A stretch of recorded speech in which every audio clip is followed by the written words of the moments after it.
أعوذ بالله من الشيطان الرجيم. بسم الله الرحمن الرحيم.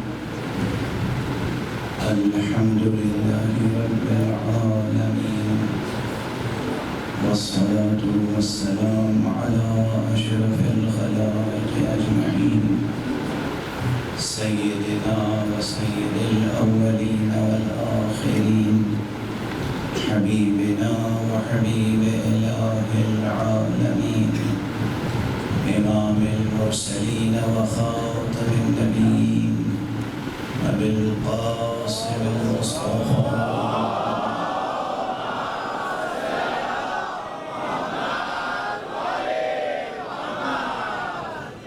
وعلى أهل بيته الطيبين الطاهرين الهداة المهديين المعصومين المظلومين، واللعنة الدائمة على أعداء الحق والدين.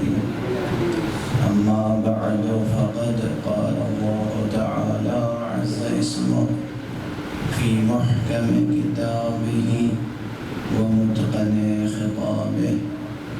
بسم الله الرحمن الرحيم. إنما المؤمنون الذين آمنوا بالله ورسوله ثم لم يرتابوا وجاهدوا بأموالهم وأنفسهم في سبيل الله أولئك هم الصادقون.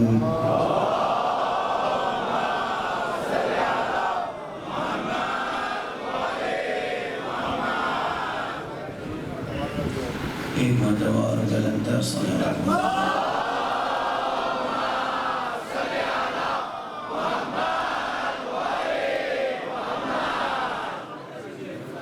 گزشتہ 2 شبوں سے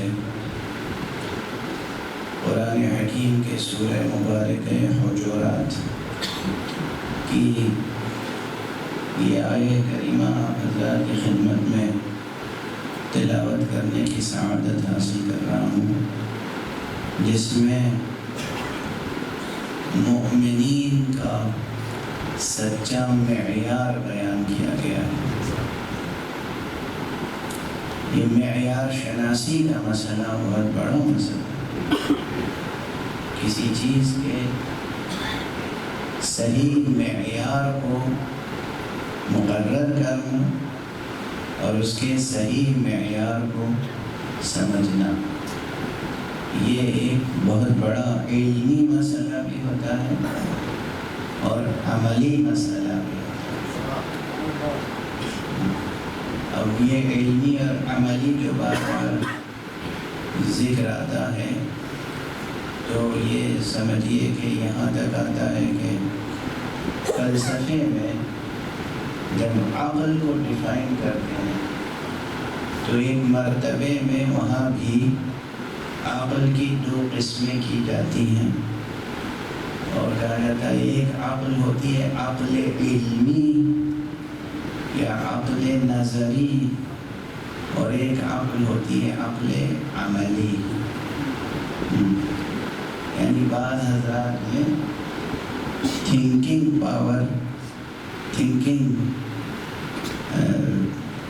کی صلاحیت زیادہ ہوتی ہے، سوچ سکتے ہیں، اور بعض حضرات میں ورکنگ کی صلاحیت زیادہ ہوتی ہے، کر سکتے ہیں۔ کوئی تھنکنگ جینیس ہوتا ہے، کوئی ورکنگ جینیس ہوتا ہے۔ لیکن ایک بات یاد رکھیے کہ اگر کسی شخص میں تھنکنگ کی صلاحیت اچھی ہے تو اس کو ورکنگ کی صلاحیت میں بھی ڈھالا جا سکتا ہے، اور اسی طرح اگر کسی کے پاس ورکنگ صلاحیت اچھی ہے تو اس کی تھنکنگ قوت کو بھی پروان چڑھایا جا سکتا ہے۔ ہمیشہ کوشش یہ کرنی چاہیے کہ زندگی کے مختلف شعبوں میں رشتہ وحدت کو تلاش کر لیا جائے اور اس کو مضبوط کیا جائے، اس کی تقویت کی جائے، اس کو پروان چڑھایا جائے۔ یہ ہے انسانی سطح زندگی پر جینے کا سلیقہ۔ جیتے تو بھی حیوانات بھی ہیں، اور حیوانات میں بھی مختلف سطح ہیں۔ وہ جو زمین پر رینگ کے چلتے ہیں وہ بھی جیتے ہیں، وہ جو زمین پر چلتے ہیں وہ بھی جیتے ہیں، جو فضا میں پرواز کرتے ہیں پرندے وہ بھی جیتے ہیں۔ تو ان سب کے جینے کی سطحیں الگ الگ ہیں۔ انسان کے جینے کی سطح الگ ہے، اور بڑی لمبی چوڑی منطقی فلسفیانہ حکیمانہ عارفانہ باتیں بحثیں اپنی جگہ۔ اگر مجھ فقیر سے ایک چھوٹا سا جملہ یاد کر لیں اور ذہن میں محفوظ کر لیں تو میں سمجھتا ہوں بہت سی کتابوں کا، بہت سی بحثوں کا اور بہت سے تجربوں کا نچوڑ ہوگا۔ انسانی سطح زندگی پر جینے کی شان یہ ہوتی ہے کہ انسان قدم زمین پر رکھتا ہے، نقش آسمان پر ہوگا۔ یہ الگ طرز زندگی ہے، سمجھ رہے ہیں؟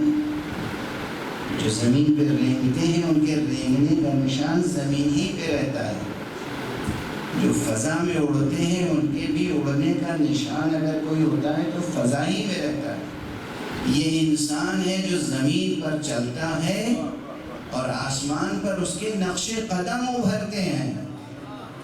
یہ ہے انسانی سطح زندگی۔ ایک صلوات پڑھ دیجئے محمد۔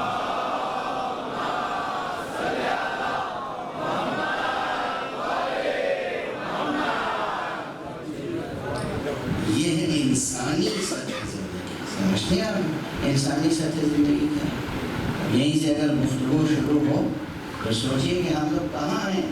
ہر شخص اپنے نفس کا جائزہ لے کہ ہمیں انسانی سطح زندگی پر جینا ہے یا حیوانات کی طرح جینا ہے، حشرات الارض کی طرح جینا ہے۔ حشرات الارض یعنی کیڑے مکوڑے، کیڑے مکوڑوں کی طرح جینا ہے، یا ہمیں انسانی سطح وجود پر، سطح زیست پر، سطح زندگی پر جینا ہے۔ ایک اتنی سنگین بحث چھڑ گئی۔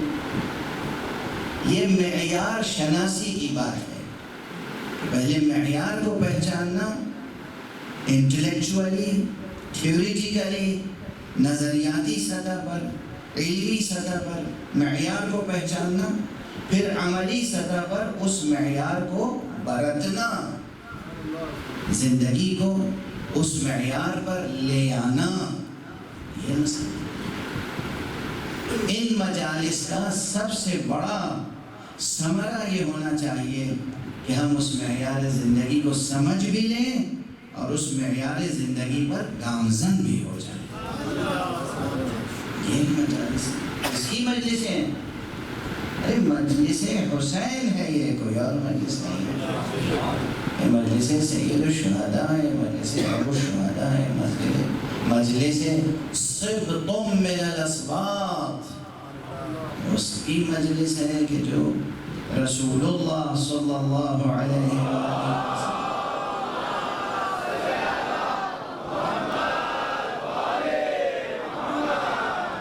جس کے لیے بار بار فرماتے تھے ھذا حسین فعرفوا، یہ برابر بٹھاتے تھے ممبر پر یا اپنی آغوش میں بٹھاتے تھے ممبر پر اور کہتے تھے ھذا حسین فعرفوا، یہ حسین ہے اسے پہچان لو، یہ حسین ہے اسے پہچان لو۔ مقام ختم نبوت پر فائز رسول نے اتنی بار کہا ہے یہ حسین ہے اسے پہچان لو، جیسے معلوم ہوتا ہے، یقین پیدا ہو جاتا ہے کہ مقام ختم نبوت کے فرائض میں سے ایک فریضہ یہ بھی تھا کہ حسین کو پہچاننا ہے۔ ھذا حسین فعرفوا، تو یہ مجلسیں جو آقا حسین علیہ السلام کی نسبت سے قائم ہوئی ہیں، اس میں سب سے پہلا مرحلہ ہے کہ انسانی سطح زندگی کا معیار سمجھا جائے علمی نظریاتی سطح، اور پھر اس کو برتا جائے عملی سطح۔ یہ ایک مسئلہ۔ دوسرا مسئلہ میں نے کہا تھا کہ اس آیت کریمہ میں مومنین کی زندگی کا سچا معیار بیان کیا گیا ہے۔ یعنی کیا کہا گیا؟ انما المؤمنون الذین آمنوا باللہ ورسولہ ثم لم يرتابوا وجاهدوا بأموالهم وأنفسهم في سبيل الله أولئك هم الصادقون۔ شروع ہوئی بات حاصل کے کلمے سے اور ختم ہوئی بات اس جملے پر جو خود وہ اسلوب رکھتا ہے جو مفید حصر و تاکید ہے۔ اب یہ جملہ جو عربی داں حضرات ہیں وہ سمجھیں گے، جو نہیں ہے ان کے لیے دروازہ بند نہیں ہے، اور سمجھنے کی کوشش کریں گے۔ آج کل ہر چیز ماشاءاللہ انٹرنیٹ پر موجود ہے، عربی کی تعلیم دینے والے موجود ہیں، اور اگر کسی میں سچی تڑپ پیدا ہو جائے تو ممکن نہیں ہے کہ اللہ اس کے لیے راہیں نہ کھولے۔ یہ بھی وعدہ الہی ہے۔ اللہ نے قرآن مجید میں فرمایا ہے کہ الذین جاہدوا فی سبیل والذین جاہدوا فی سبیل فینا والذین جاہدوا فینا لنہدینہم سبلنا۔ جو لوگ ہماری راہ میں جہاد کرتے ہیں، یعنی جو لوگ ہماری راہ میں قد و کاوش کرتے ہیں، کوشش کرتے ہیں، ہم ان کے لیے راستے کھولتے ہیں۔ یہ اللہ کا وعدہ ہے، یہ اللہ کا وعدہ ہے۔ والذین جاہدوا فینا لنہدینہم سبلنا، ان کے لیے اپنے راستے کھول دیتے ہیں، ایک راستے کھول دیتے ہیں۔ تو ایک تو سچی تڑپ ہونی چاہیے۔ دوسرا مرحلہ جو میں عرض کرنا چاہتا ہوں اس آیت میں آگے مزید گفتگو کرنے سے پہلے، وہ لفظ صدق ہے۔ ختم کہاں ہوگی آیت؟ اولئک هم الصادقون، جن میں یہ صفتیں پائی جائیں جو بیان کی گئی ہیں آیت میں، وہی وہ ہیں جو سچے ہیں۔ تو جناب والا سچ کسے کہتے ہیں؟ ماشاءاللہ دیکھیے، یہ سب لوگ کہیں گے کہ تھیوریٹیکل ویسے ممبر پہ کرنے سے کیا کریں، تو آسانی کے ساتھ چند فضائل بیان کر دیجئے، چند مسائل بیان کر دیجئے، مجلس ہو گئی۔ یا آپ اس قدر فلسفیانہ و منطقی ویسے کیوں کرتے ہیں؟ دیکھیے یہ ضروری ہے، یہ ضروری اس لیے ہے کہ سوچنے کی صلاحیت انسان کی فطرت میں اللہ نے رکھی ہے۔ اس صلاحیت کو معطل نہیں کر دینا چاہیے۔ یہ نہیں ہونا چاہیے کہ سوچنا آپ بند کر دیں، صرف سننا شروع کر دیں، یا بغیر سوچے سمجھے کچھ کرنا شروع کر دیں۔ یہ انسان کے شایان شان نہیں ہے، یہ انسان کے شایان شان نہیں ہے۔ اور پھر یہ بحث جو میں کر رہا ہوں کہ سچ کیا ہے، پوچھا میں نے، یہ اس لیے ضروری ہے۔ آپ کو معلوم ہے کیسی دنیا میں جی رہے ہیں اس وقت؟ دنیا کا ہر بڑے سے بڑا جھوٹا اپنے کو سچا کہتا ہے، اور جو واقعی سچے ہیں ان کو جھوٹا کہا جاتا ہے۔ اب بتائیے سچ کیا ہے؟ اس پر گفتگو کرنا ضروری ہے یا نہیں ہے؟ ایک صلوات پڑھ دیجیے محمد۔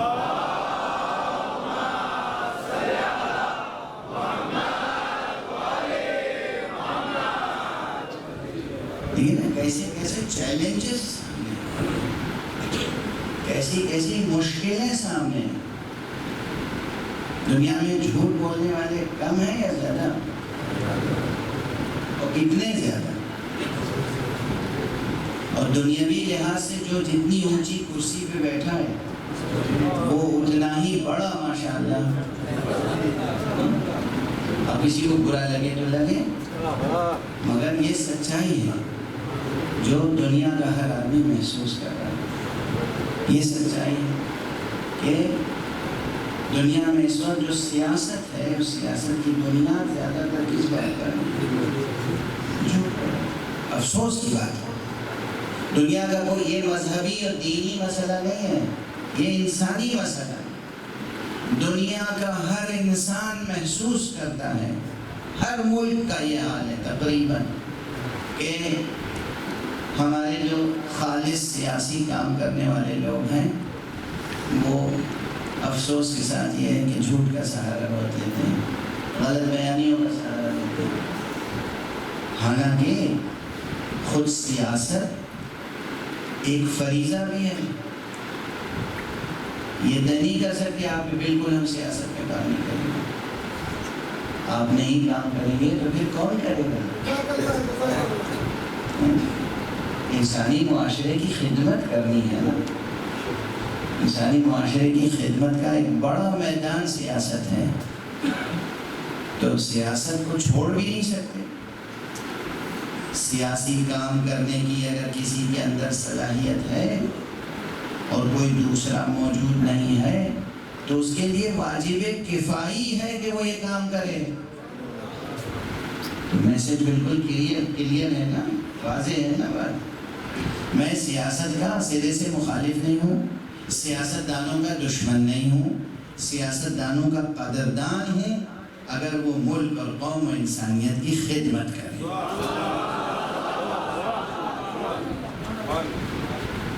سیاست ایک چیز، لیکن افسوس یہ ہے کہ آج کل دنیا میں سیاست کی بنیاد، تو جب صورتحال یہ ہے تو سچ کا پہچاننا بہت ضروری ہے.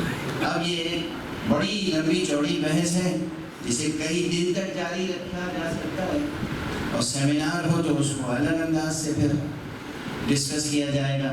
لیکن چونکہ مجلس اعضا ہے تو میں اس کو وقت کی محدودیت میں مجلس بھی اس ٹوپی میں پیش کروں گا انشاءاللہ. آپ ایک صلوات پڑھ دیں.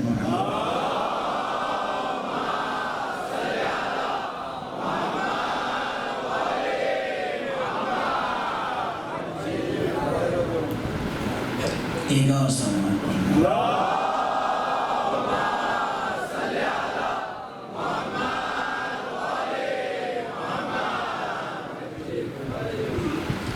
سچ کسے کہتے ہیں؟ کیا ہے سچ؟ پہلی بات تو یہ سمجھ لیجیے جب کیا ہے کا سوال ہوتا ہے تو کچھ چیزیں ہیں جنہیں انسان کی فطرت پہچانتی ہے، جانتی بھی ہے، پہچانتی بھی ہے. تو سچ انہی چیزوں میں سے ہے جسے فطرت جانتی بھی ہے، پہچانتی بھی ہے. دنیا کے کسی علاقے میں چلے جائیں، متمدن علاقے ہوں، تہذیب و تمدن اور تعلیم میں بہت ترقی یافتہ علاقے ہوں، یا بالکل غیر متمدن علاقے ہوں، جنگل میں رہنے والے لوگ، پہاڑوں کی کوہ میں رہنے والے لوگ جن تک تمدن کی روشنی نہیں پہنچی ہے، کوئی بھی ہو، اگر آپ اس سے کہیے کہ سچ یہ ہے یا سچ بتا دو تو وہ یہ نہیں پوچھے گا کہ سچ کسے کہتے ہیں. سب سمجھتے ہیں کہ سچ کیا ہے. یعنی فطرت جانتی ہے کہ سچ کیا ہے، فطرت پہچانتی ہے کہ سچ کیا ہے. ایک پہلی منزل میں تو یہ یاد رکھیے کہ سچ ان حقیقتوں میں سے ہے جسے انسان کی فطرت جانتی ہے اور پہچانتی ہے. لیکن پھر وہی بات کہ چونکہ اس پورے عالم میں اتنا غبار اڑایا گیا ہے کہ آئینہ قلب پر وہ غبار تہ در تہ جم گیا ہے، تو پھر اکثر یہ ہوتا ہے کہ انسان عملاً سچ کو پہچاننے میں غلطی کرتا ہے. کیوں غلطی کرتا ہے اور پھر اس غلطی سے کیسے بچا جائے، بہت امپورٹنٹ بحث ہے. یہ ڈیفرنٹ یعنی پیور ایکیڈمک بحثوں میں بھی آئے گی اور پریکٹیکل ہمارے جو مسائل بحیثیت مومن زندگی بسر کرنا اس میں بھی یہ مسائل آئیں گے کہ سچ کیا ہے، سچ کی شناخت کیا ہے، سچ کا پیمانہ کیا ہے، سچ کی میزان کیا ہے، سچ کو کس ترازو پہ تولا جائے، سچ کو کس کسوٹی پہ پرکھا جائے، سچ کے مرتبے کتنے ہیں، کیا اس میں بھی مراتب ہیں یا نہیں ہیں۔ پہلے میں مسئلے کو اچھی طرح واضح کرنا چاہتا ہوں کہ ہمارے جوانوں کے سامنے مسئلہ واضح ہو جائے، روشن ہو جائے۔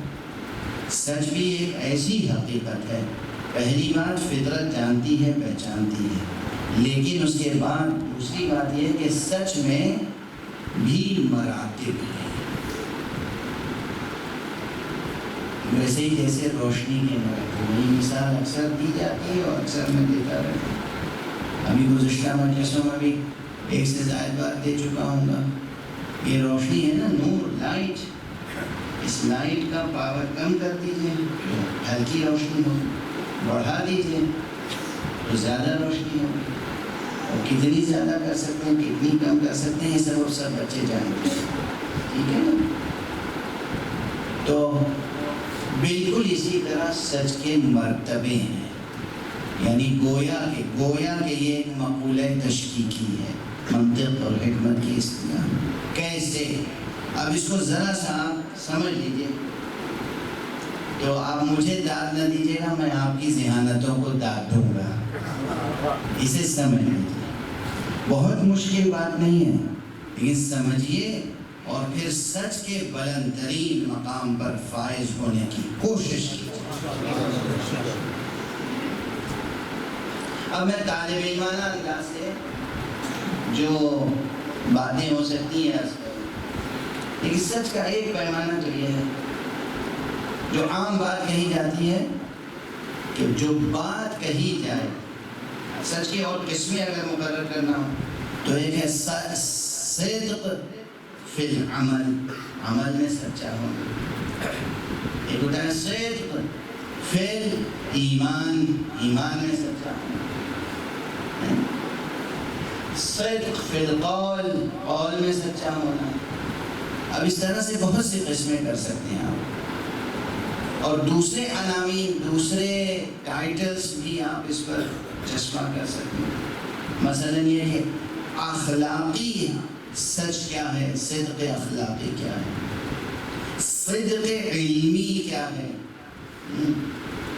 سنگین ہو گئی نا، صدق علمی کیا ہے، صدق عملی کیا ہے، صدق اخلاقی کیا ہے، صدق منطقی کیا ہے، لاجک میں لاجیکل ٹروتھ کسے کہتے ہیں، فلسفیکل ٹروتھ کسے کہتے ہیں، پریکٹیکل ٹروتھ کسے کہتے ہیں، ایتھکس میں ٹروتھ کسے کہتے ہیں، تھیولوجی میں ٹروتھ کسے کہتے ہیں، یہ سب امتیازات پائے جاتے ہیں۔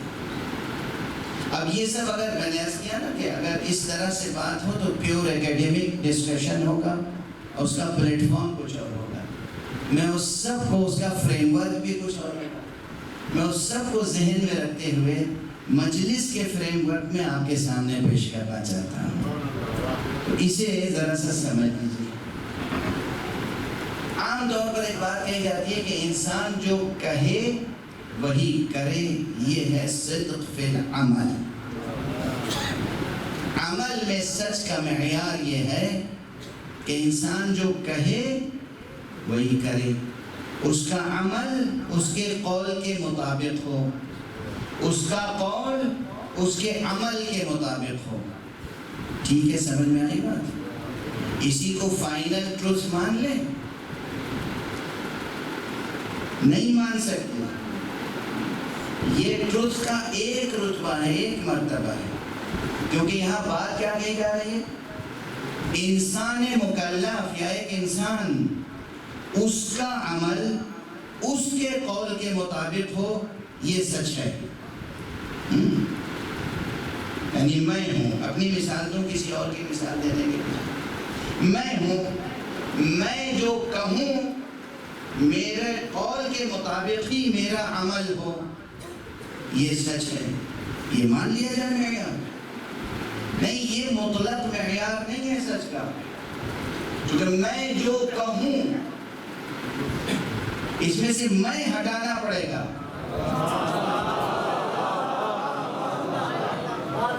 میں کیا ہوں؟ میرے قول کے مطابق میرا عمل ہو، کل صداقت یہ نہیں ہے۔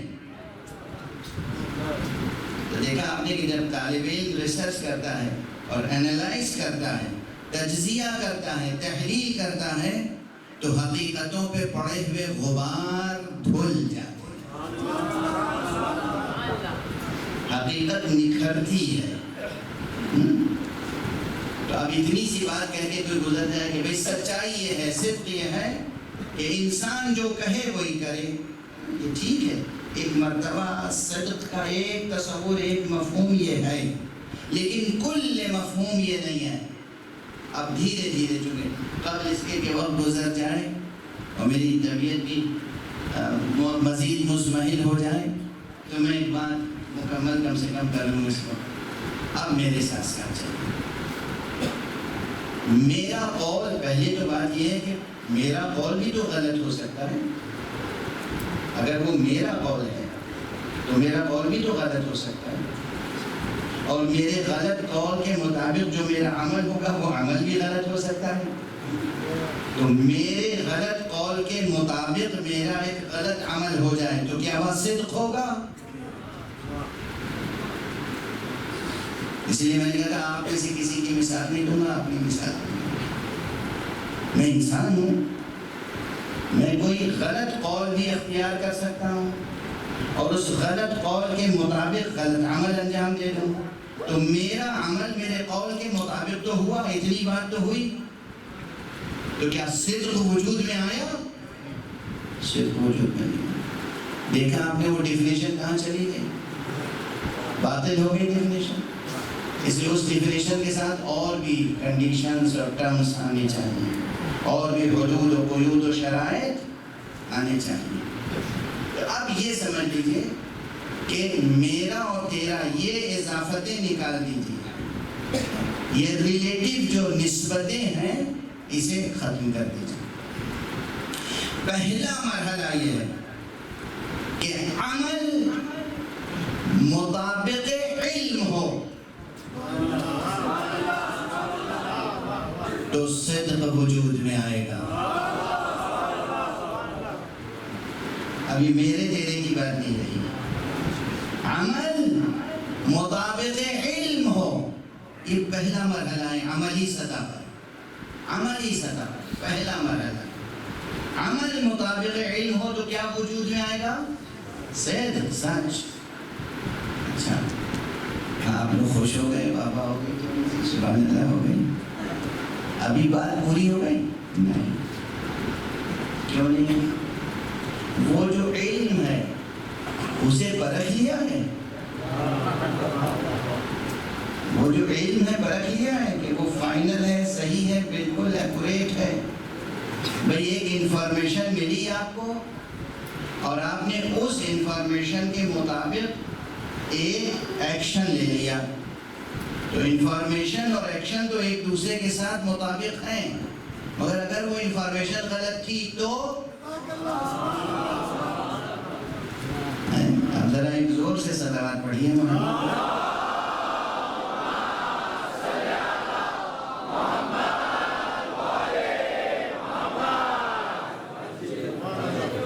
بیدار ہے نا؟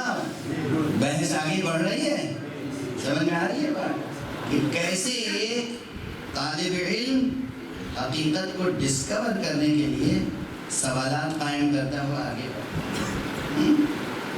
اگر وہ انفارمیشن ہی غلط ہے تو اس انفارمیشن کے مطابق جو عمل انجام دیا گیا یہ نتیجتاً وہ بھی غلط ہوگا۔ تو وہ ایکشن اور انفارمیشن ایک دوسرے کے مطابق تو ہیں، اور چونکہ انفارمیشن غلط تھی تو ایکشن غلط ہوا، نتیجے میں صدق وجود میں نہیں آیا، کذب وجود میں آیا۔ تو یہ ڈیفینیشن بھی دور کرنی چاہیے۔ اب کیا کیا جائے؟ اب یہ دیکھا جائے کہ علم کی سطح پر صدق کا معیار کیا ہوگا؟ تو کہا جاتا ہے کہ علم مطابق واقع ہو، علم انفارمیشن معلومات مطابق اصل ہو، مطابق واقع ہو، مطابق متن وجود ہو. اگر یہ ہے تو پھر وہ صدق کہلائے گا. وہ علم صحیح ہوگا، وہ انفارمیشن سچی ہوگی، اور اس کے نتیجے میں جو عمل وجود میں آئے گا وہ سچا ہوگا، صحیح عمل ہوگا. اس کے نتیجے میں صدق وجود میں آئے گا. اب یہ علم مطابق واقع ہے یا نہیں، یہ فیصلہ کون کرے گا؟ بحث کتنی بڑھتی چلی جا رہی ہے. تو پہلی بات یہ ہوئی کہ عمل ہو مطابق علم، یہ پہلی بات. علم ہو مطابق واقع، یہ دوسری بات. واقع و نفس الامر کسے کہتے ہیں؟ مثلا اب مثال، ظاہر ہے مثالوں میں وقت تو صرف ہوگا، آپ ایک بلندر صلوات پڑھتے ہیں.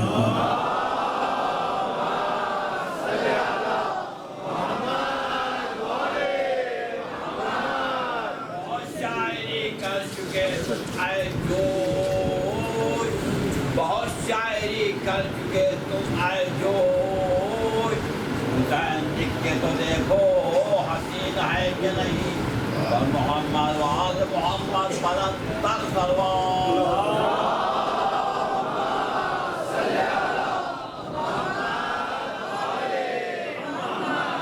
ماشاء اللہ، پروردگار آپ کی آواز میں اور قوت عطا فرمائے، آپ کی زندگی میں برکت عطا فرمائے. آپ وہ اس بستی کی بزرگوار شخصیت ہیں جو موقع موقع پر بہت ہی منتخب اشعار پیش کرتے ہیں. کئی مسئلہ کتنا اچھا تھا، حسین دیکھ کے تو دیکھو حسین ہے کہ نہیں. بہت اچھا، جزاکم اللہ، جزاکم اللہ. یہ حسین اصل وہ نام ہے جس سے کسی بھی سطح پر صدق جدا ہو ہی نہیں سکتا.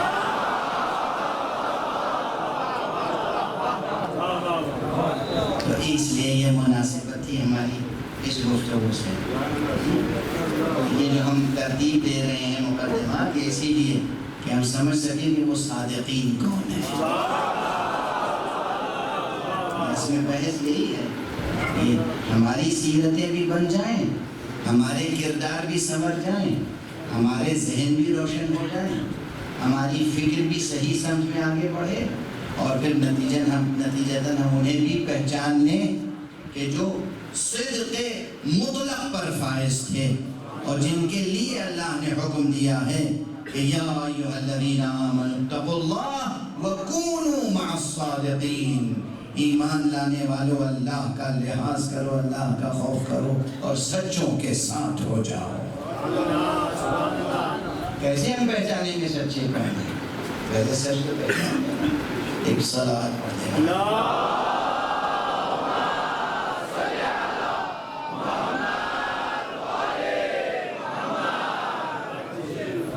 اب دیکھیے اس تمام مراحل تو میں گزارش نہیں کر پاؤں گا، لیکن چند مرحلے. پہلا مرحلہ کیا ہوا کہ علم انفارمیشن معلومات مطابق واقع.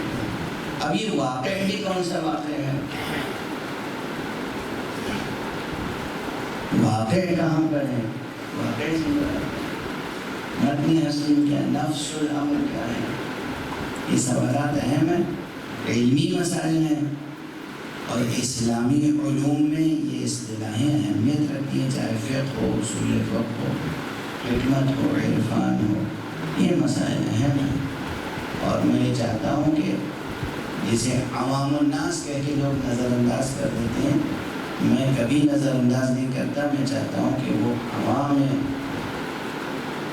محترم ان مسائل سے کسی نہ کسی حد تک واقف ہوتے رہے، آگاہ ہوتے رہے، تاکہ معیار سماج، معیار فکر بلند سے بلندر ہوتا رہے، معیار گفتگو بھی بلند سے بلندر ہوتا رہے. کوئی واقعہ کہیں پیش آیا، حقیقتاً کسی شخص نے، زید نے عمرو کو مارا، حقیقتاً مارا، یہ نحو میں بھی عام مثال ہے، ضرب زید عمرا، میں وہی مثال یہاں استعمال کر رہا ہوں۔ حقیقتاً ایک واقعہ پیش آیا، اور کہاں پیش آیا؟ مثال دی تو مثلا ایک جنگ ہوئی، وہ جنگ خندق کہلاتی ہے۔ وہاں ایک زبردست پہلوان آیا جس پر تمام عالم کفر کو ناز تھا، جس کا نام تھا عمرو بن عبد ود۔ اس عمرو کو مارا کس نے؟ یہاں ایک نکتہ ہے شاید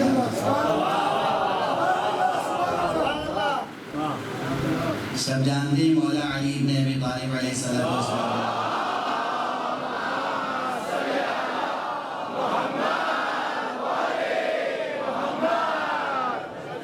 اس کا تو کوئی انکار ہی نہیں کر سکتا، اور جو ایسی سچائیوں کا انکار کرے نہ وہ سچا ہوگا نہ اس کا شجرہ سچا ہوگا۔ عمرو بن عبد ود کو مارنے والا جو سورما ہے حق کا، وہ کل ایمان کل ایمان ابن محافظ ایمان، کل ایمان فرزند صلب ایمان، وہ امیر المؤمنین امام المتقین قائد الغر المحجلین یعصوب الدین، نفس رسول، جانشین خدا و رسول، امیر المؤمنین علی بن ابی طالب۔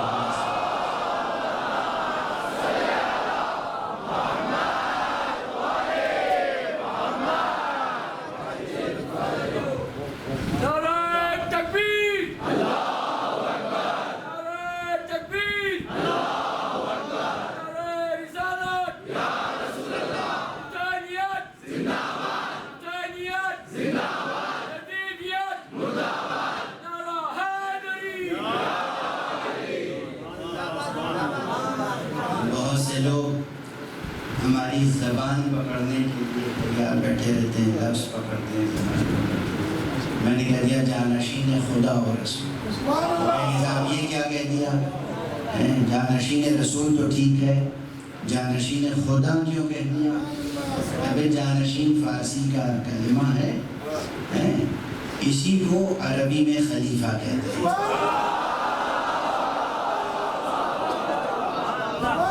اور دراصل یہ غلط فہمی دور کر دیجئے، ہم علی بن ابی طالب کو خلیفۃ المسلمین نہیں سمجھتے ہیں، ہم علی کو خلیفۃ اللہ سمجھتے ہیں۔ ایک صلوات پڑھ دیجئے محمد اللہ۔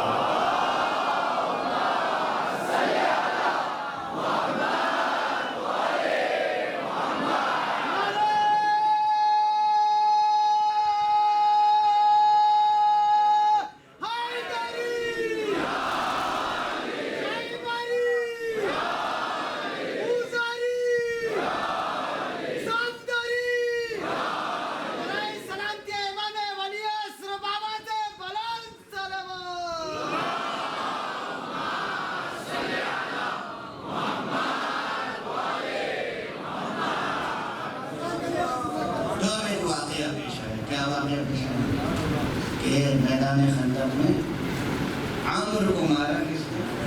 مولا علی نے۔ اب ایک لطیف سی روایت ہے، یہ پہلی بار جب میں نے پڑھی تھی یہ روایت تو بچپنا تھا، سمجھ میں نہیں آئی تھی، بعد میں سمجھ میں آئی۔ ایک موقع پر حضرت علی نے کہا ہے، بچپن چھوٹا سا میرے پاس سامنے کھڑے ہوئے کہا تم پہچانتے ہو میں کہوں؟ سب نے کہا ہاں پہچانتی ہوں، آپ امیر المومنین علی بن ابی طالب ہیں۔ اس وقت آپ نے اپنا ایک نام اور بتایا، میں زید ہوں۔ جب سے یہ روایت میں نے پڑھی ہے اس وقت سے میرے سمجھ میں آتا ہے کہ نحو میں یہ مثال کیوں دی جاتی ہے، ضرب زید عمرا، ضرب زید عمرا، ٹھیک ہے نا؟ اگر کوئی پلٹ دے اسے کہ ضرب عمر زیدا، نحوی اعتبار سے جملہ صحیح ہوگا مگر حقیقتاً جھوٹ ہوگا، کذب ہوگا۔ صدق نہیں ہوگا. صدق یہی ہے کہ ضرب زید عمرا، زید نے عمر کو مارا. یہ روایت میں حضرت علی نے خود فرمایا کہ میرا ایک نام زید بھی ہے، میرا ایک نام زید بھی ہے. تو زید کو پہچانا، عمر کو پہچانا اور واقعہ خندق کو یاد رکھا آپ نے، تو انشاءاللہ ایک بڑے سچ کو پہچان لیں گے. اب ایک واقعہ پیش آیا. اچھا، اب آپ کو معلوم ہے کہ اہل بیت پر، پیغمبر پر، قرآن پر، اسلام پر کیا کیا ظلم و ستم ہوئے ہیں، اور یہ مسلمانوں میں تفریقے کیوں ہیں. ایسی کتابیں لکھی گئی ہیں غزوات کے نام پر، غزوات اسلام یا غزوات رسول یا غزوات نبی صلی اللہ علیہ وآلہ وسلم.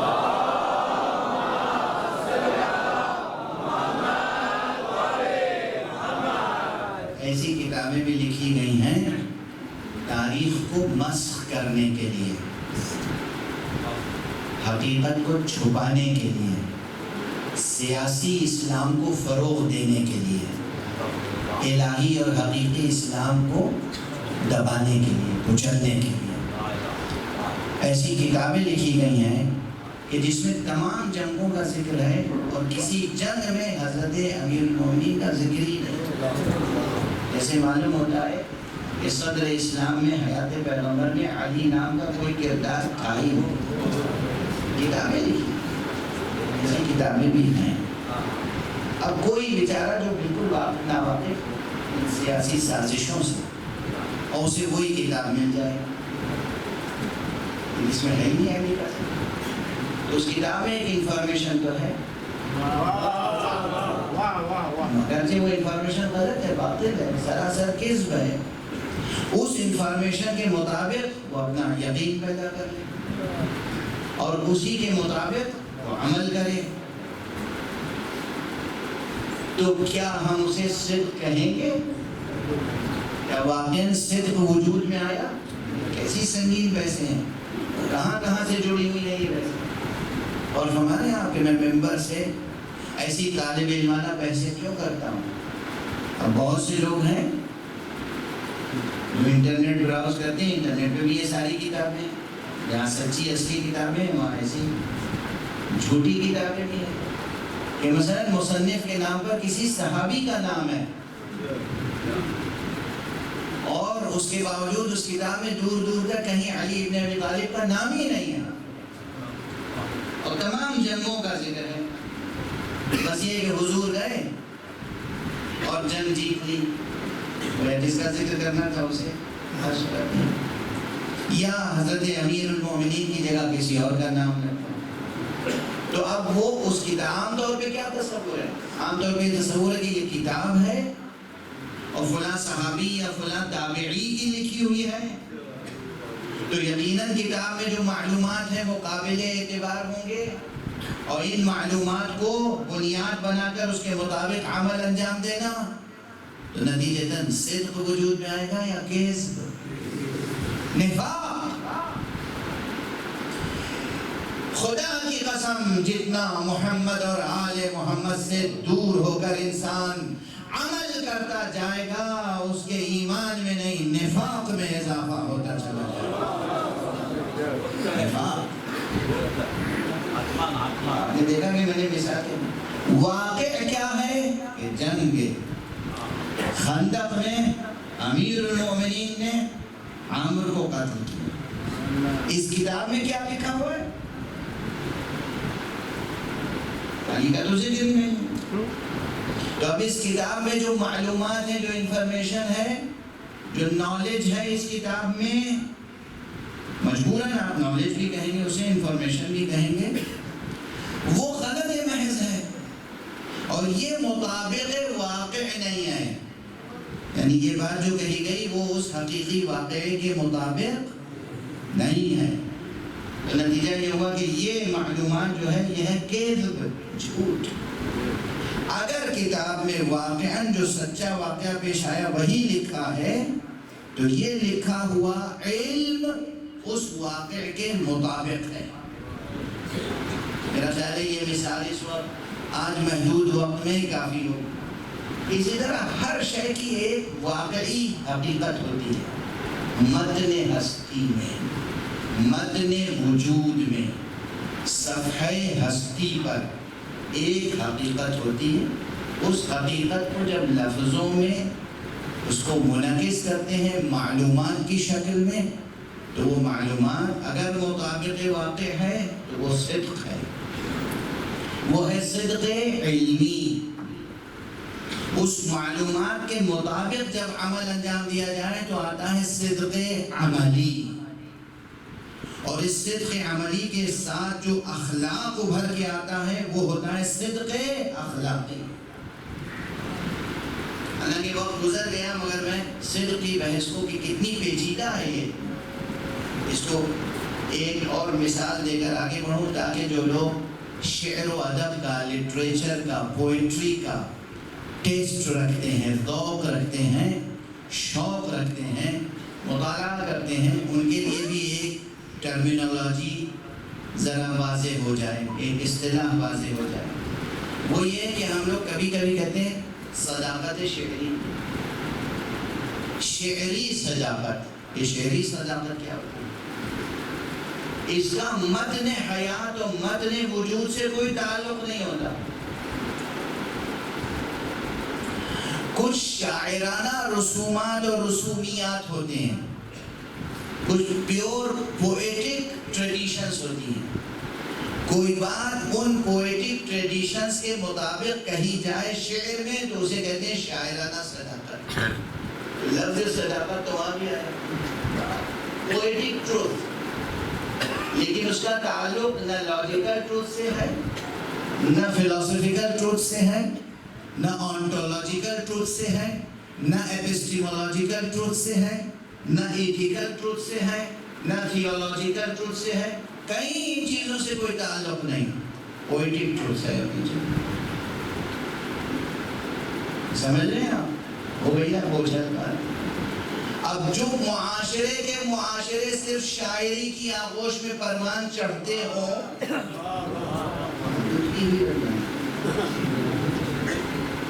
میں صرف آپ کا وقت صرف کرنا چاہتا ہوں. افسوس یہ ہے کہ یہ جو انڈین سب کانٹیننٹ کا معاشرہ ہے نا، اس معاشرے کی بنیاد افسوس یہ ہے کہ علمی اور سائنٹیفک نہیں ہے. اس معاشرے کی بنیاد بڑی حد تک صرف شاعرانہ ہے. پہلے اسے ریئلائز کیجئے، پھر اس شاعری کے جال سے نکلنے کی کوشش کیجئے. شاعری کو شاعری کی حد تک رکھیے، شاعری کو قرآن نہ بنا لیجئے،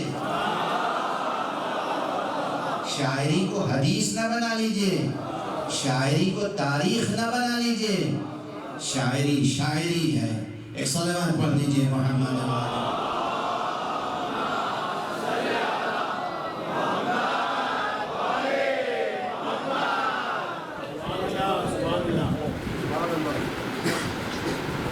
تو اب میں سب مثال دے کے آگے بڑھوں. دھیرے دھیرے رک رک کے بات کر رہا ہوں اس لیے طبیعت بہت خستہ ہے. تو اب دھیرے دھیرے جب آدمی بات کرتا ہے، رک رک کے بات کرتا ہے، لازمی طور پر وقت زیادہ لگ جاتا ہے. تو اس وقت کی ذمہ داری مجھ پہ نہ ڈالیے نا. آپ حضرات تو صلوات پڑھ پڑھ کے وقت میں برکت پیدا کیجیے.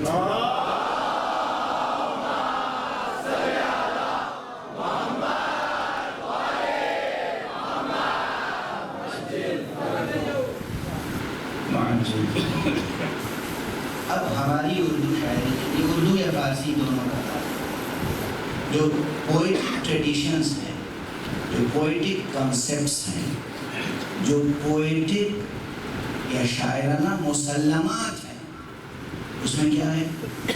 معشوق ستم پیشہ ہوتا ہے، معشوق جفاکار ہوتا ہے، معشوق ظالم ہوتا ہے. بھری پڑھی ہے شاعری. اور عاشق کیا ہوتا ہے؟ جفا پسند. عاشق کیا کہتا ہے؟ اپنے معشوق سے اکثر کہتا ہے ارے بھائی تم اگر لطف نہیں کرتے تو کم سے کم جفا تو کرو، ظلم تو کرو، ستم تو کرو مجھ پر، میں تمہارے ستم کے لیے تڑپ رہا ہوں۔ جب یہ کیا جینے کی بات ہے؟ اب یہ جن حقیقتوں کا، جن کیفیتوں کا کنایا ہے، وہ کیفیات اپنی جگہ بڑی محترم ہے، لیکن ظاہری اعتبار سے میں مثال دے دوں کہ اب یہ ایک رسومیات ہے شاعری کی کہ معشوق جو ہے وہ ستم پیشہ ہوگا، معشوق ظلم کرے گا، ستم کرے گا، یا مثلا آسمان کو ہمیشہ کیا کہتے ہیں؟ آسمان تو چرخ ستمگار اس کا نام ہی ہے، تو یہ آسمان ظلم کرتا ہے۔ یہ آپ کی پرشین اینڈ اردو پوئٹری میں بھرا پڑا ہے۔ سچ ہے یہ؟ کیوں یہ تعبیر آئی؟ اس کی پوئٹک حقیقت کیا ہے؟ میں تو سمجھتا ہوں کہ یہ زمین پر ظلم نہ آسمان کرتا ہے نہ زمین کرتی ہے۔ آسمان بھی اللہ نے بنایا ہے، زمین بھی اللہ نے بنائی ہے۔ اللہ کی بنائی ہوئی زمین، اللہ کا بنایا ہوا آسمان ظلم نہیں کرتا، اور آسمان ہی عدل کرتا ہے، انصاف کرتا ہے۔ یہ انسان ہے کہ جسے تھوڑا سا اختیار دیا گیا ہے، یہ اپنے اختیار کے غلط استعمال سے ظلم کرتا ہے، اپنے اختیار کے غلط استعمال سے انسان ظلم کو اور شر کو وجود بخشتا ہے۔ ورنہ اللہ سبحانہ و تعالیٰ کی اس پوری کائنات میں نہ کہیں ظلم ہے نہ کہیں شر۔ تو آسمان خیر محض ہے، آسمان سے جو برستی ہے چیزیں وہ برکتیں ہیں، خیرات ہے، عدل ہے، نور ہے، علم ہے، انصاف ہے، یہ سب ہے حقیقت۔ لیکن شاعر صاحب کیا کہتے ہیں؟ آسمان کو بس ستم پیشہ، جو بھی ظلم ہوتا ہے گویا آسمان وہ ظلم ڈھاتا ہے۔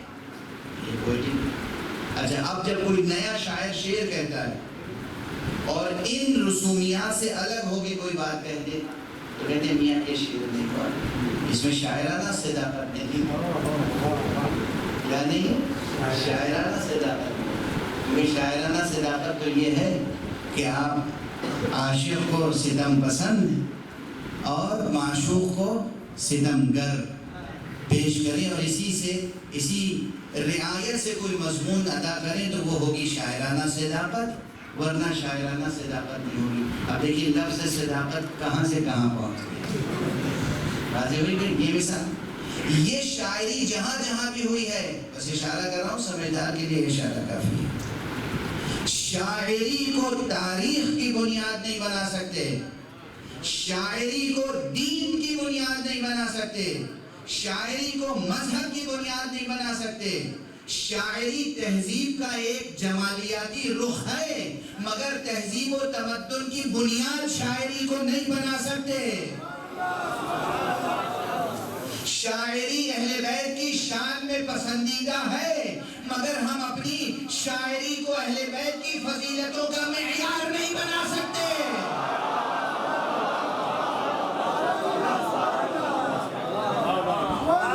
ہماری شاعری واقعاً ان کی فضیلتوں کے مطابق ہو تو شاعری با فضیلت ہے، لیکن ہماری شاعری ہمارے تخیل کے مطابق ہو، ہمارے احساسات کے مطابق ہو، ہمارے تجربات کے مطابق ہو، اس کو بنیاد فضائل آل محمد سمجھے۔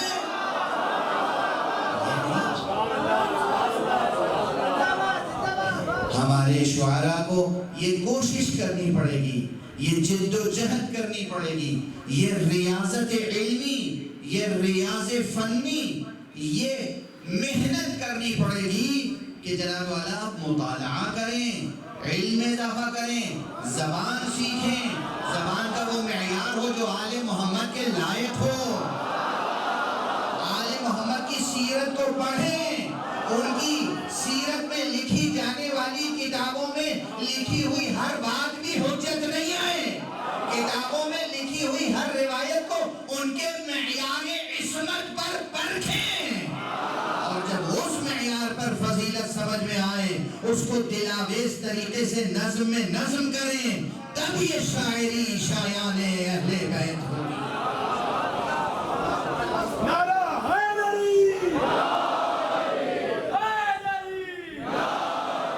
چاہے وہ منقبت ہو، فضائل کی شاعری ہو یا مصائب کی شاعری ہو۔ یہ نہیں کہ آپ نے خواب دیکھ لیا، سوچ لیا، آپ نے خود مصیبتوں کا ایک اندازہ لگا لیا، نہیں، دیکھیے کہ کہاں اہل بیت کا مرتبہ، وہاں ٹھیس نہ پہنچنے پائے۔ اور آپ کو ضرور مبالغے کی اجازت دی ہے، مگر ایسا نہ ہو کہ علی کو خدا کہنے لگیں۔ خدا خدا ہے، نبی نبی ہے، علی علی ہے۔ مولا امیر المومنین کی شان یہ ہے کہ ان کی ذات اور ان کا کلام اور ان کی قربانیاں توحید کی حفاظت کے لیے ہیں، مقام ختم نبوت کی حفاظت کے لیے ہیں۔ اس لیے اپنے جاہلانہ اور سفیہانہ مزاج کو کام میں نہ لائیں، معرفت حاصل کریں، علم حاصل کریں، معرفت حاصل کریں، اور اس کے بعد پھر آپ کچھ کہیں۔ پہلے جو شعراء تھے، حتیٰ کہ انیس، دبیر، یہ بزرگ ترین شعراء، ان کی صحبتیں رہتی تھیں، دوستیاں ہوتی تھیں، مجلسیں رہتی تھیں، جلسے ہوتے تھے، کسی علماء سے۔ ان کے وقت میں مثلا حضرت آیت اللہ علامہ مفتی میر عباس مجتہد تھے، فقیہ تھے، ان کا وجود نہ جانے کتنے ان سے بزرگ فقہا کے لیے ستون کی حیثیت رکھتا تھا اس زمانے میں۔ میر انیس کی ان سے دوستی تھی، ایک دوسرے کو اپنا کلام سناتے تھے۔ عموماً یہ تہذیب تھی شعراء اہل بیت کی بطور خاص۔ عام شعراء کی یہ تہذیب تھی، جب کچھ کہتے تھے تو اپنے سے بڑے شاعر اور اپنے سے بڑے اسکالر کو سناتے تھے کہ دیکھیے شعر میں کوئی کمی نہیں، کوئی جھوٹ نہیں۔ اب تو ماشاءاللہ سنانے کا تصور ہی نہیں، سنائیں گے تو مائک ہی پر آ کے سنائیں گے، مجمع میں سنائیں گے۔ کسی سے کہہ دیجئے کہ بھائی اس میں زبان آپ نے ذرا غلط استعمال کی ہے، تو یہ کہنے پر تیار ہو جائیں گے کہ لغت غلط ہے، میں صحیح ہوں، اور ڈکشنری غلط ہے، میں صحیح۔ بھائی محاورہ یوں نہیں یوں ہے، ارے وہ پرانے زمانے کا محاورہ تھا، میں جو کہہ رہا ہوں وہ صحیح ہے۔ یہ میں جو ہے نا، یہ بہت خطرناک ہے۔ آپ دیکھیے بات سے بات نکلتی چلی جاتی ہے۔ اب اس سے زیادہ کیا کہوں، اشارات کافی ہیں، پلٹ کے آتا ہوں اس بحث کی طرف۔ ایک ہوتی ہے صداقت، کون سی؟ علمی صداقت یہ ہے کہ جو انفارمیشن ہو، جو معلومات ہو، جو روایت ہو، وہ واقعے کے مطابق۔ واقعاً میدان خندق میں زید نے عامر کو مارا تھا، تو ضرب زید عمرا، یہ فقرہ یہ درست ہو، یہ مطابق واقع۔ یہ علمی صداقت۔ اس کے بعد ہے عملی صداقت، یعنی عمل مطابق علم۔ وقت بہت گزر چکا، اور قبل اس کے کہ میری سکت اور صلاحیت اور طاقت اور یہ سانسیں جواب دینے لگیں، تو میں اب اسے سمیٹ دیتا ہوں۔ دیکھیے، ایک صداقت کا رتبہ یہ ہے کہ عمل مطابق علم ہو، ٹھیک۔ دوسرا صداقت کا رتبہ یہ ہے کہ علم مطابق واقع ہو۔ تیسرا صداقت کا مرتبہ یہ ہے کہ واقع کی حکایت اور واقع مطابق، اور یہ عمل یہ جب مقام بیان میں آئے تو مطابق نیت ہو، نیت مخلصانہ، نیت صادقانہ، اور پھر اس سے بڑی بات یہ ہے کہ یہ نیت مطابق مشیت ہو۔ عمل مطابق علم، علم و عمل مطابق نیت صادقانہ، علم و عمل مطابق واقع، علم و عمل و واقع و نیت مطابق مشیت۔ کتنے مراتب ہو گئے؟ جن کا علم و عمل و اخلاق مطابق مشیت ہوتا ہے، ان کے لیے ہمارا یہ اعتقاد اور یقین ہے کہ ہم اور آپ شریعت پر عمل کے پابند ہیں، وہ مشیت پر عمل کا حق ادا کرتے ہیں۔ وہ منزل ہے، اور ان کو کہتے ہیں صادق، ان کو کہتے ہیں امین، انہیں کہتے ہیں صدیق۔ حضرت امیر المؤمنین علی ابن ابی طالب علیہ السلام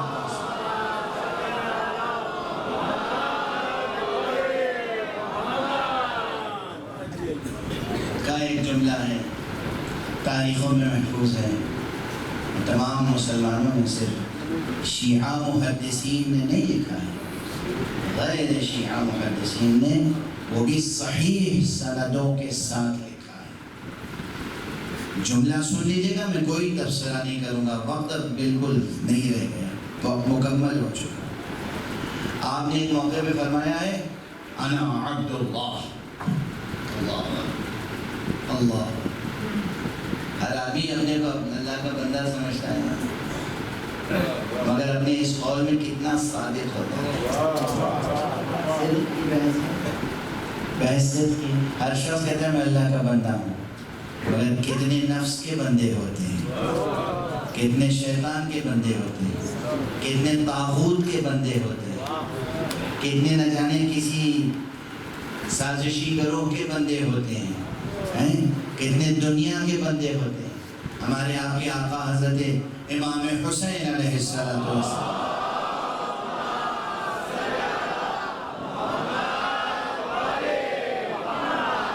کا ارشاد گرامی ہے اور بہت عظیم و شان ارشاد ہے، یہ بھی ایک معیار ہے۔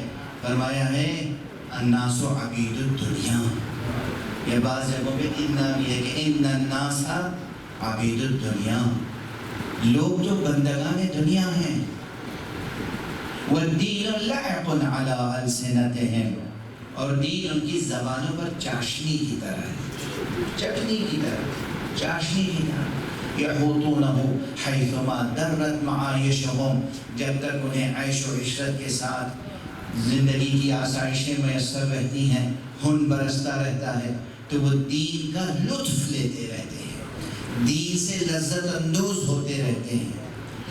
وَإِذَا مُحِّسُوا بِالْبَلَاءِ قَلَّ الدَّيَّانُونَ، اور اگر ان کو آزمائش میں ڈالا جاتا ہے تو پھر دیندار کم ہی نظر آتے ہیں۔ تو عموماً کیا ہے لوگ؟ بندگان دنیا ہے، کوئی بندہ دنیا ہے، کوئی بندہ زر ہے، کوئی بندہ زن ہے، کوئی بندہ نفس ہے، کوئی کسی کا بندہ ہے، کہتے سب ہیں کہ ہم بندگان خدا ہیں، لیکن جب علی جیسا صدیق مجمع عام کے سامنے کہے انا عبد اللہ، اس کی شان ہی کچھ ہے، یعنی یہ کی ذات گرامی وہ ہے کہ بندگی کی تمام شانیں ان پر ختم ہیں۔ کس کس طرح سے اللہ کی پرستش کی جا سکتی ہے، پوچھنا ہو تو علی سے پوچھو۔ انا عبد اللہ، میں اللہ کا بندہ ہوں، وَأَخُو رسول اللہ، اور میں اللہ کے رسول کا بھائی ہوں، وَأَنَا الصِّدِّيقُ الْأَكْبَرُ، اور میں ہوں صدیق اکبر۔ اور اس کے بعد فرمایا یہ بات مجھ سے پہلے اور میرے بعد کوئی نہیں کہے گا مگر وہ جھوٹا ہوگا۔ صلوات پڑھ رہے ہیں محمد وآلہ۔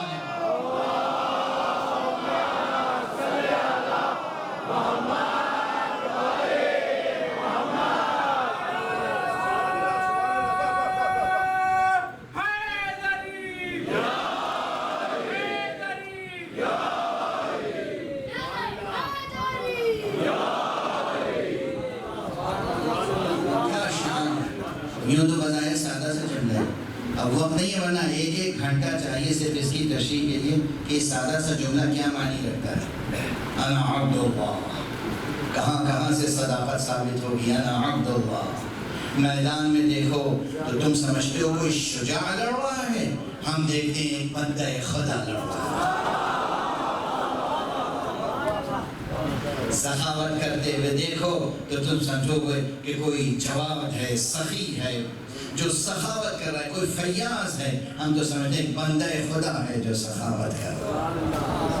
ہر شان میں زندگی کی ہر شان میں علی عبداللہ ہے. علی عبداللہ، شان یہ ہے عبداللہ کی.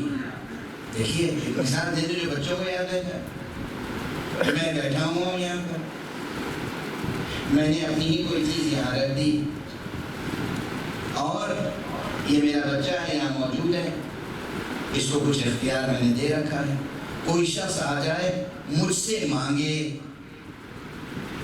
تو میں منبر پر ہوں، یہ ضروری نہیں ہے کہ میں خود دوں.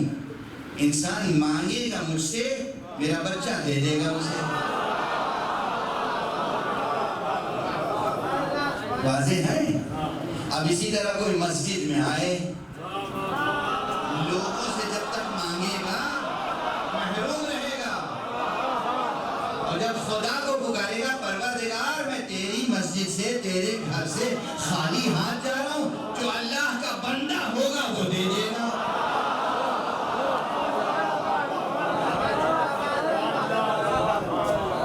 یہاں علی ابن ابی طالب نے اپنی سخاوت نہیں دکھائی ہے، علی کی بندگی کی شان دکھائی. صلوات پڑھ دیجئے محمد.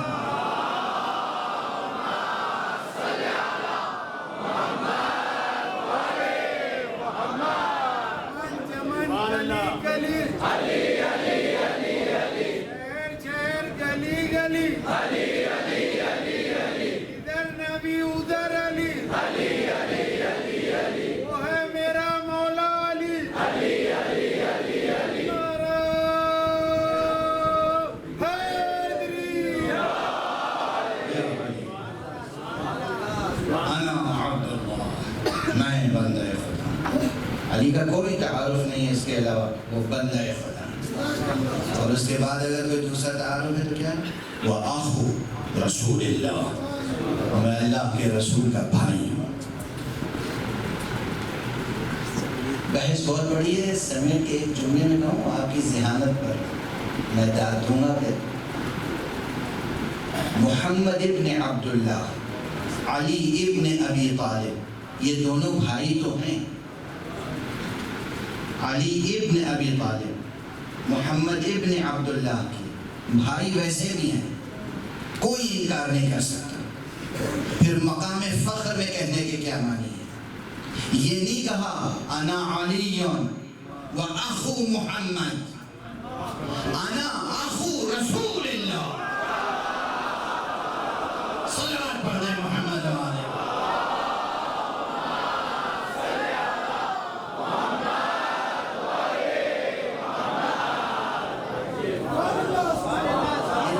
چھوٹے سادہ جملے جو سہل ممتنع میں نظر آ رہے ہیں، یہ کسی اور کے نہیں، صاحب نہج البلاغہ کے جملے ہیں.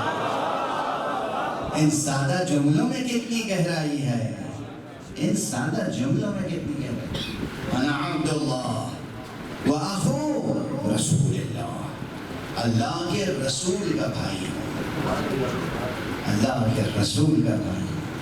وَأَنَا الصِّدِّيقُ الْأَكْبَرُ، اور میں ہوں صدیق اکبر.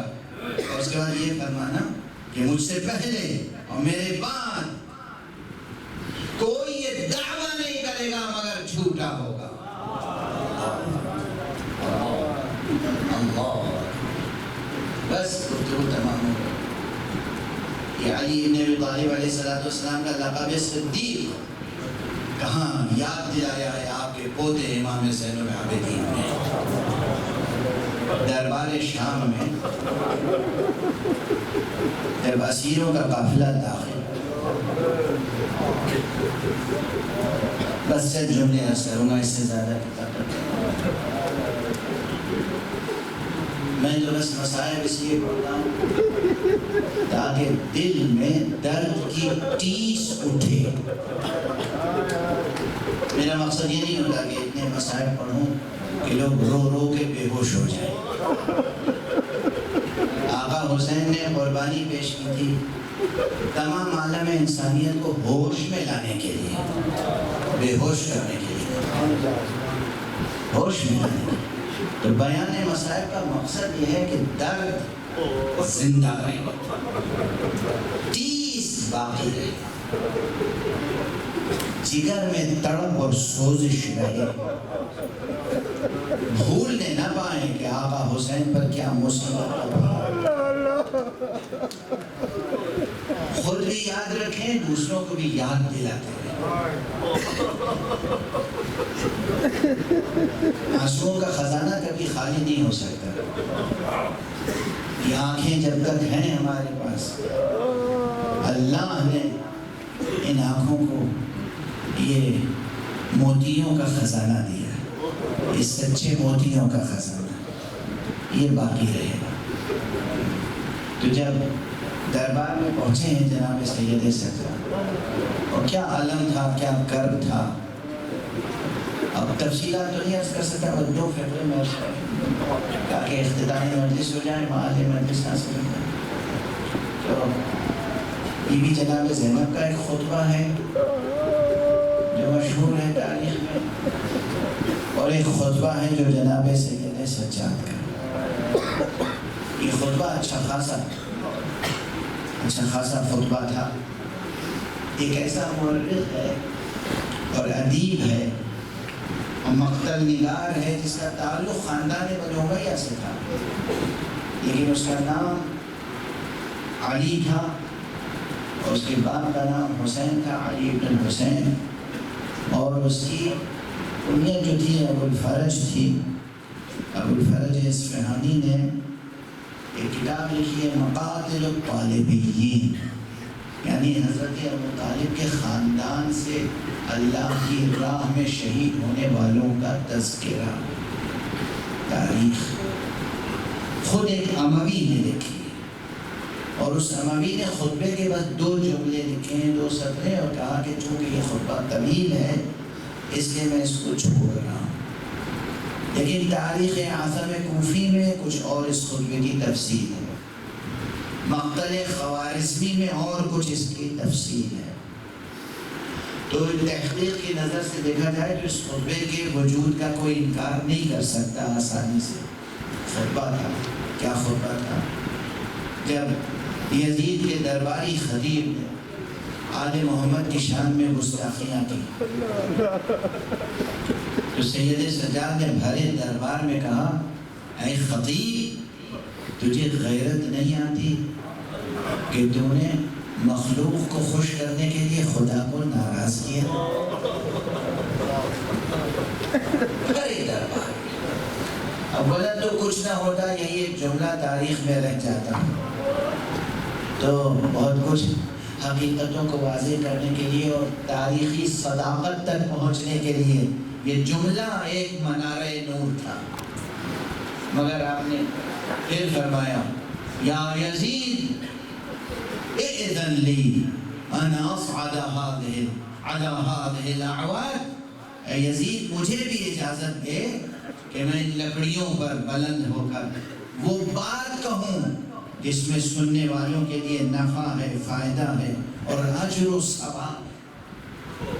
اس کے بعد اختلاف ہوا، یزید نہیں چاہتا تھا کہ فرزند رسول کو، فرزند امیر المومنین کو، فرزند سید الشہداء کو اذن کلام دے، لیکن درباریوں نے خود زور ڈالا کہ نہیں، اجازت دو، کچھ ہم اس کی زبان سے بھی سنیں۔ اس نے اجازت دی، اور صاحب مقاتل الطالبین کی جو عبارت ہے اس سے یہ مضمون ثابت ہوتا ہے کہ اصل میں یزید نے چاہا تھا کہ علی ابن الحسین منبر پر جا کر معذرت کریں، نعوذ باللہ، اور اس واقعے کی ذمہ داری قبول کریں اور حاکم وقت کو براعت دے دیں، لیکن جب ممبر پر تشریف لے گئے، جو بھی سبب رہا ہو، اب یہ تو میں طالب علموں کے لیے، ریسرچرز کے لیے اشارہ کرتا ہے، جو بھی سبب، جواب ممبر پر گئے تو آپ نے حمد الہی اور نعت مصطفیٰ کے بعد یہاں بھی ایک جملہ میں کہا کرتا ہوں، اس جملے کو یاد دلا دوں، کیا جگر تھا، کیا دل تھا، کیا حوصلہ تھا، کیا بندگی کی شان تھی، کیا خدا کی معرفت اور خدا کا عشق تھا. اتنے مصائب کے بعد بھی گفتگو شروع کی تو حمد الہی سے. عزیزان گرامی یہ یاد رکھیے گا، یہ سب ہمارے آپ کے نفسوں کی تربیت کے لیے کہ ایک اچھا مسلم، ایک اچھا مومن کیا ہوتا ہے، کیسے تحمل کرتا ہے، کیسے خدا کی معرفت اور عبادت اور عشق کا ثبوت ہے. اتنی مصیبتوں کے بعد بھی زبان کھلتی ہے ان کی جب بھی تو الحمدللہ سے حمد نعم. اور اس کے بعد وہ مشہور جملہ ہے کہ من عرفنی فقد عرفنی، جس نے مجھے پہچان لیا اس نے پہچان لیا. ومن لم يعرفنی اعرفه بحسبی ونسبی، اور جو مجھے نہیں پہچانتا ہے، جس نے نہیں پہچانا، میں اس کو اپنے حسب و نسب سے پہچانتا ہوں. اس خطبے میں آپ نے سب سے پہلے ایک بات کہی، اعطینا ستا وفضلنا بسبع. ہمیں 6 چیزیں عطا کی گئی ہیں اللہ کی طرف سے اور 7 چیزوں سے فضیلت بخشی گئی. اعطینا العلم والحلم والسماحة والشجاعة والفصاحة والمحبة في قلوب المؤمنين. ہمیں 6 چیزیں عطا کی گئی. علم عطا کیا گیا، بردباری عطا کی گئی، جود و سخا عطا کی گئی، اور ہمیں فصاحت عطا کی گئی، بلاغت عطا کی گئی، شجاعت عطا کی گئی، ہمیں مومنین کے دلوں میں محبت عطا کی گئی. تفصیل کا موقع بالکل نہیں رہا. اور اس کے بعد آپ نے فرمایا فضلنا بسبع، اور ہمیں 7 چیزوں سے فضیلت دی گئی. وہ 7 چیزیں کیا ہیں؟ فضلنا بأن منا النبی المختار محمدا. ہمیں فضیلت دی گئی کہ نبی مختار، رسول مختار محمد مصطفیٰ ہم میں سے ہیں. یہ شام کے مجمع کے سامنے خطاب ہے. ومنا الصدیق، اور صدیق ہم میں سے ہیں. ومنا الطیار، اور طیار ہم میں سے ہیں. ومنا اسد اللہ واسد رسولہ، ہم میں سے ہیں اللہ کا شیر، اللہ کے رسول کا شیر. ومنا سبطا هذه الامہ الحسن والحسین، اس امت کے 2 اسباط سبط رسول حسن و حسین ہم میں سے ہیں. ومنا مہدی هذه الامہ، اور ہم میں سے اس امت کے آنے والے مہدی ہیں. یہ وہ خطبہ ہے جو سید سجاد نے دربار میں شام میں دیا. صدق کی بحث آج میں نے قائم کی تھی، اس سے صدیق کا کلمہ پہنچا کہ لفظ صدیق حضرت امیر المومنین نے کہاں استعمال کیا. یہ لفظ صدیق جناب سید سجاد نے کہاں استعمال کیا. اور اس بھرے دربار میں کوئی نہیں تھا جو اس بیان پہ اعتراض کرتا. سب تھے جو تصدیق کر رہے تھے دل و جان سے، اور آنسو بہ رہے تھے، اشکوں سے تصدیق کر رہے تھے. اب مکمل خطبہ پڑھنے یا اس کی تشریح کرنے کا موقع بالکل نہیں ہے. بس عرض کروں کہ یہ خطبہ آگے بڑھا اور چند ہی فقرے کہے تھے. سچے کی، معصوم کی زبان میں جو تاثیر ہوتی ہے، اس تاثیر کو سمجھنا ہو تو تاریخ میں دیکھیے. بس چند فقرے کہے تھے، مجمع منقلب ہو گیا، آہ و بکا کی آوازیں بلند ہو گئیں جب آپ نے کہا کہ میں اس کا بیٹا ہوں جسے 3 دن کا بھوکا پیاسا کربلا میں شہید. میں اس کا بیٹا ہوں جسے قتل کیا گیا اور اس کے امامے کو لوٹ لیا گیا، اس کے جسم مبارک و مطہر سے لباس لوٹ لیا گیا. میں اس کا بیٹا ہوں جس کے اہل حرم کو اسیر کر کے تیار بتیار پھرایا گیا. اتنا کہنا تھا کہ دربار میں انقلاب برپا ہو گیا، انقلاب برپا ہو گیا. سید سجاد کا یہ خطبہ تھا جس نے یزید کو مجبور کیا ہے کہ اہل حرم کو پھر قید میں نہ رکھ سکا. مدینے بھیجنے کی تدبیر کی، مگر مدینے بھیجنے کی تدبیر جب کی اور سید سجاد کو بلا کے کہا ہے کہ اب تم کو ہم رہائی دیتے ہیں، تم چاہو شام میں رہو چاہے مدینے چلے جاؤ، تو آپ نے فرمایا یہ فیصلہ میں نہیں کروں گا، یہ فیصلہ میں پھوپھی زینب سے پوچھ کے کروں گا. اور جب پھوپھی زینب سے پوچھا ہے، پھوپھی نے کہا جا کے کہو ہم مدینے جائیں گے مگر چند شرطیں ہیں۔ پہلی شرط یہ ہے کہ ہمارے لٹے ہوئے تبرکات جس میں ہماری مادر گرامی فاطمہ زہرا کے تبرکات ہیں وہ ہمیں واپس کر دیے جائیں۔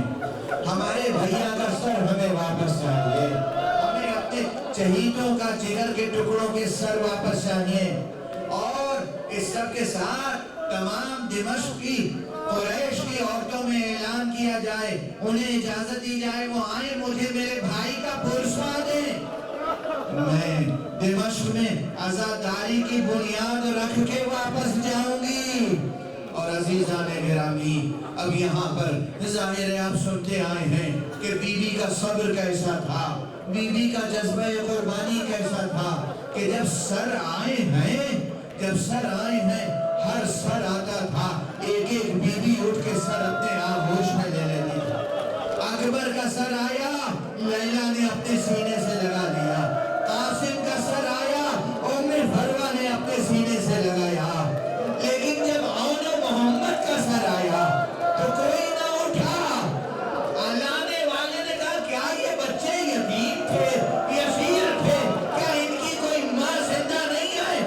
جناب زینب نے تڑپ کے فرمایا میں ان کی ماں ہوں، میں زندہ ہوں، مگر میں نے انہیں اپنے بھائی حسین پر قربان کر دیا ہے، اس لیے اب میں اپنے بچوں پہ گریہ نہیں کروں گی، میں حسین پر گریہ کروں گی، جن کی ماں فاطمہ آج دنیا میں ظاہری طور پر گریہ کرنے کے لیے موجود نہیں۔